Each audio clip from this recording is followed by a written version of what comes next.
की वीडियो में हम बात करेंगे 11th से लेकर 12th कॉन्स्टिट्यूशनल अमेंडमेंट्स तक, यानी 1961 से 1966 के बीच जो बड़े बदलाव आए हमारे इंडियन कॉन्स्टिट्यूशन में। ये सभी अमेंडमेंट्स भारत के पॉलिटिकल और एडमिनिस्ट्रेटिव स्ट्रक्चर को मजबूत बनाने के लिए किए गए थे। तो चलिए शुरू करते हैं।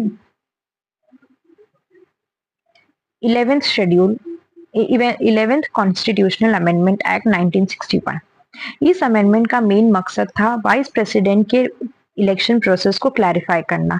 आर्टिकल 66 को अमेंड करके ये बताया गया कि वाइस प्रेसिडेंट का इलेक्शन कैसे होगा, और अगर कोई डिस्प्यूट होगा प्रेसिडेंट या वाइस प्रेसिडेंट के इलेक्शन को लेके तो सिर्फ सुप्रीम कोर्ट ही डिसाइड करेगा। 12th constitutional amendment act 1961। इस अमेंडमेंट के जरिए गोवा, दमन और दीव को ऑफिशियली भारत का हिस्सा बनाया गया। ये टेरिटरीज पहले पोर्तुगीज रूल में थे और 1961 में उन्हें भारत ने लिबरेट किया था। फर्स्ट शेड्यूल को अमेंड किया गया। 13th constitutional amendment act 1962। इस अमेंडमेंट के तहत नागालैंड को एक अलग राज्य बनाया गया और उसे स्पेशल स्टेटस भी दिया गया। आर्टिकल 371A इंसर्ट किया गया, जिसमें यह कहा गया कि नागालैंड के रिलीजियस प्रैक्टिसेस, कस्टमरी लॉज और लैंड ओनरशिप पर पार्लियामेंट का कोई कानून तब तक लागू नहीं होगा जब तक नागालैंड असेंबली अप्रूव ना करे। 14th constitutional amendment act 1962। इस अमेंडमेंट से पौंडीचेरी, माहे, यमन, कराईकल और चंदरनागोर जैसे फ्रेंच टेरिटरीज को भारत में मिला लिया गया। फर्स्ट शेड्यूल में पौंडीचेरी को यूनियन टेरिटरी बनाया गया और आर्टिकल 239A में भी चेंजेस किए गए ताकि यूटीज में लेजिस्लेचर बन सके। 15th constitutional amendment act 1963। इसमें हाई कोर्ट जजेस की रिटायरमेंट एज को 60 से बढ़ाकर 62 किया गया। साथ ही एक हाई कोर्ट के रिटायर्ड जज को किसी दूसरे हाई कोर्ट में अपॉइंट करने की परमिशन भी दी गई। आर्टिकल्स 217, 222, 224 और 226 को अमेंड किया गया।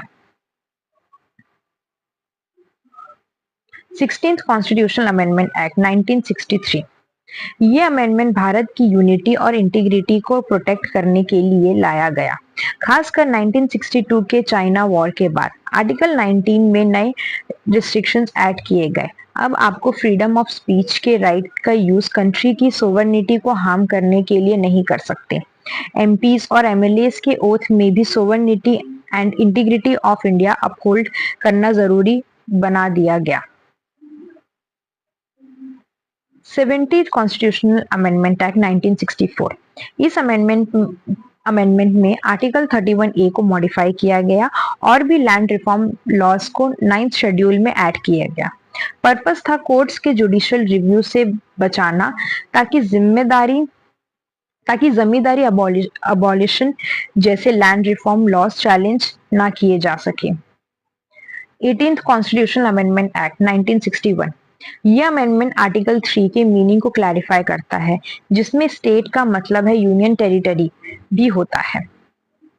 इसका यूज स्टेट रीऑर्गेनाइजेशन में मदद के लिए किया गया, जैसे पंजाब और हरियाणा के फॉर्मेशन के समय। 19th constitutional amendment act 1966।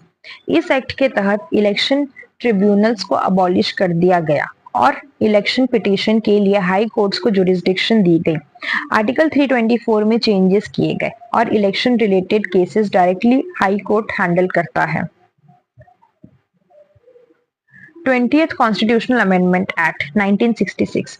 इस अमेंडमेंट के कारण था उत्तर प्रदेश में कुछ डिस्ट्रिक्ट जजेस का अपॉइंटमेंट बिना प्रॉपर प्रोसीड्यूर के किया गया। उन अपॉइंटमेंट्स को रेट्रोस्पेक्टिवली वैलिड डिक्लेयर करने के लिए आर्टिकल 233A इंसर्ट किया गया। ये एक टेक्निकल करेक्शन था ताकि जुडिशरी में कंटिन्यूटी बनी रहे। तो दोस्तों, ये थे 11 से 20th कॉन्स्टिट्यूशनल अमेंडमेंट्स के इंपॉर्टेंट हाइलाइट्स जो भारत की डेमोक्रेसी और फेडरल स्ट्रक्चर को और मजबूत बनाते हैं। अगर आपको वीडियो पसंद आई हो तो लाइक करें, शेयर करें और हमारे चैनल को सब्सक्राइब करना ना भूलें। जुडिशरी एग्जाम्स के लिए ऐसी इंफॉर्मेटिव कंटेंट के लिए जुड़े रहिए। Thank you.